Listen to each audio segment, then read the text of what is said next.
Okay, for my next review, I'm going to be looking at a virtual lab on Parkinson's disease put together by the Mind Project. What this lab does is it allows you to investigate the phenomenon that when people have Parkinson's, even though their dopamine emitters go down, they still have relatively the same amount of intercellular dopamine. And it sort of proposes the problem, and then it walks you through some different potential experiments or hypotheses that we can then test. So I'll kind of go through a little bit to give you a feel for it. I have some strong feelings about this, so we'll take a look at it and we'll go through it.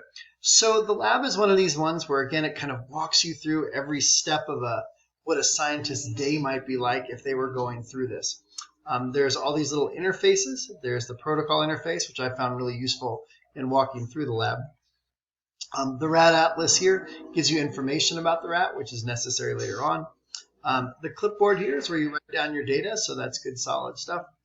And this ERM gives you extra information on the disease, so you can actually go into it and learn about it there. So with that, the first thing we have to do is actually walk into the room. And so this is one of the labs that actually takes things to this level where you're actually moving around inside the lab and opening doors and so on. So here we are.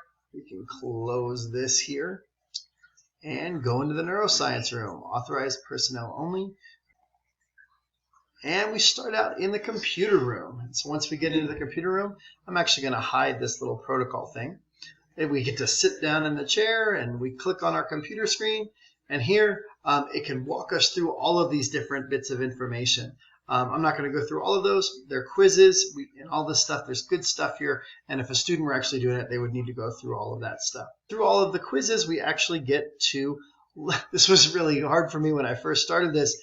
In order to get through this, we actually have to log out of our computer. I thought I was logging out of the whole program, but we log out of our computer, we get up from our chair, and we actually start to conduct the experiment. So when we actually conduct the experiment, we go into our room.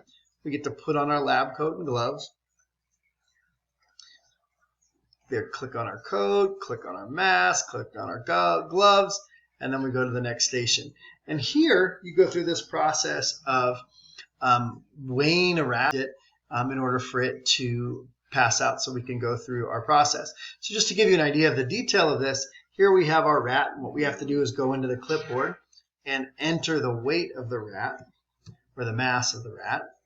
And then once we have that, we have to figure out how much we need to inject it with. And in order to do that, we go to the protocol thing, and it gives us the math that we need to do.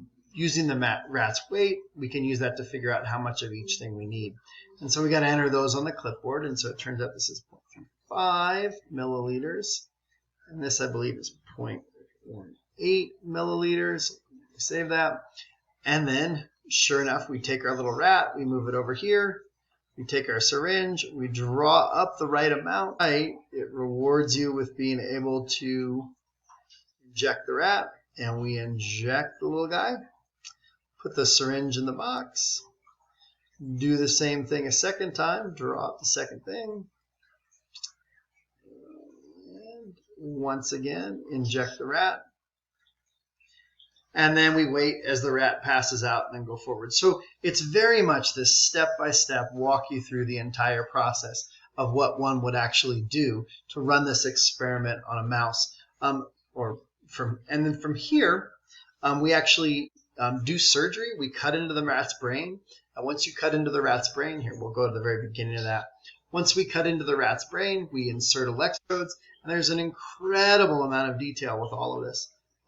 Really gives you an idea of what it might actually be like to do surgery on a rat in order to actually conduct this experiment. So here we run through it, and then we put some stuff in its eyes, and then we have our scalpel, and we cut into the brain. Or cut through the skin so we have access to the brain.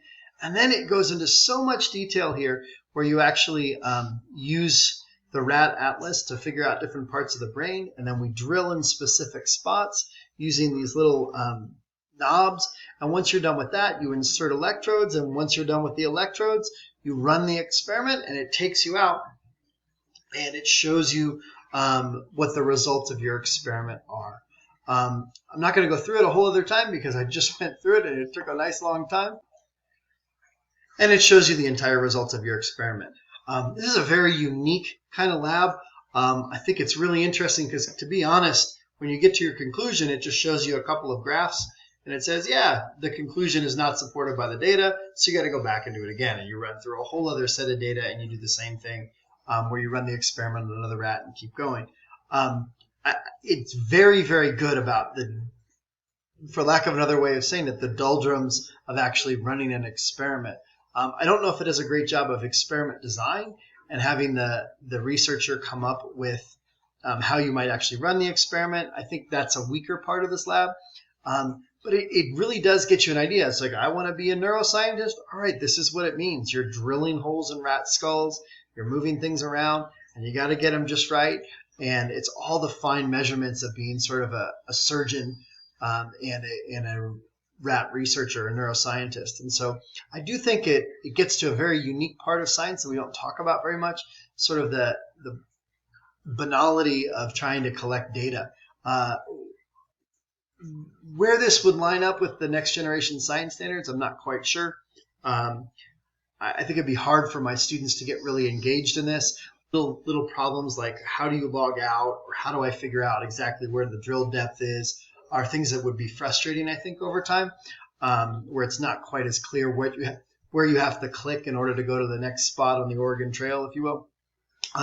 So there are some challenges to it, but I do think it presents some unique information which has some value. So